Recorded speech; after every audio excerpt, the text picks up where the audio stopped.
আমাদের রিজিকের মালিক কে? আমরা কার গোলাম?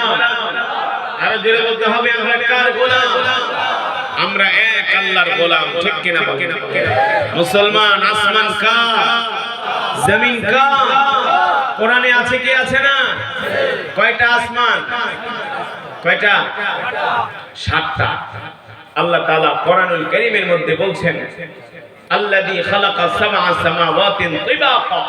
নবী আপনি বলে দেন, আমি আল্লাহ তাদের মাথার উপরে একটা না, দুইটা না, তিনটা না, চারটা না, পাঁচটা না, ছয়টা না, 7টা আসমান বানাইছি। 7টা আসমান বানাইতে যে আল্লাহ তাআলা কোটি কোটি খুঁটি ব্যবহার করেছে। কোন খুঁটি আছে? খুঁটি বিহীন আল্লাহ 7টা আসমান বানাইছে। তাহলে ক্ষমতা?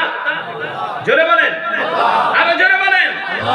মিয়া ওয়াজ মাহফিল ছাড়া তো ভুলে কোনোদিন একটু আল্লাহরে ডাক দিয়ে দেখেন না যে আল্লাহ? কোনোদিন ডাক দিয়েছেন? দেন না। আল্লাহর জিকিরও করে না। আলেম ওলামার মজমায় আসলে, ওয়াজ মাহফিলে আসলে, মসজিদে আসলে, এই পরিবেশে বসলে একটু মুসলমান আল্লাহর নাম নেয়, এছাড়া আল্লাহর জিকিরটাও করে না, ঠিক কিনা বলেন?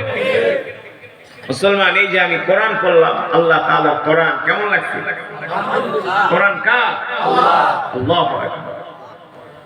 আল্লাহ তাআলার কোরআন আমি তেলাওয়াত করেছি, আপনারা শুনেছেন। হরফে 10টা করে লিখে দিয়েছে। কয়টা করে? এই মাহফিলে যারা আসছেন সকলে এক খতম করে কোরআনুল কারীমের সওয়াব পেয়েছেন। কয় খতম? কিভাবে বলেন? কিভাবে? এত আস্তে কয় কে?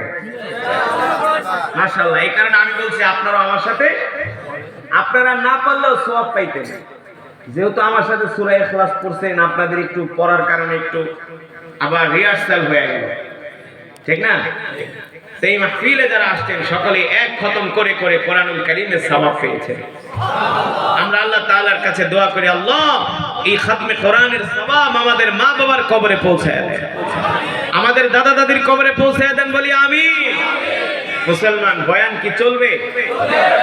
এই তো তেলাওয়াতের পাঠ শেষ হলো, এখন তো বয়ান। এখন বলেন, বয়ান কি চলবে? কিন্তু আমি যে তেলাওয়াত করেছি, আপনারা যদি এর অর্থগুলো জানতেন তাহলে পুরো তেলাওয়াতটাই কিন্তু একটা বয়ান। পুরো তেলাওয়াতটাই একটা মেসেজ, আপনাদের জন্য একটা বয়ান। যেহেতু কোরআনের অর্থ জানেন না, তাফসীর, ব্যাখ্যা, বিশ্লেষণ, অনুবাদ জানেন না, তা আপনাদেরকে যে কথা, যে আয়াতগুলো পড়ছি, ওই আয়াতগুলো থেকে আমি আপনাদেরকে সংক্ষেপে বয়ান করে শোনাবো। কিন্তু রাজি আছেন শুনতে? শর্ত আছে আমার একটা, বলবো? শর্ত হইল, বয়ান চলাকালীন কোনো উঠাউঠি করা যাবে না, একজন উঠতে পারবেন না। কেন উঠবেন? ওয়াজ মাহফিলে আসলেই উঠাউঠি করেন, চায়ের দোকানে বসে তো আর ওঠেন না, ওই সময় তো বিড়ি টানতেই থাকেন, বিড়ির পাশা মুখের ভিতরে ঢুকায় টানতেই থাকে, পারলে একসাথে 3-4টা টান মারে, 3-4টা ঢুকায়। কুলাঙ্গার, বেয়াদব।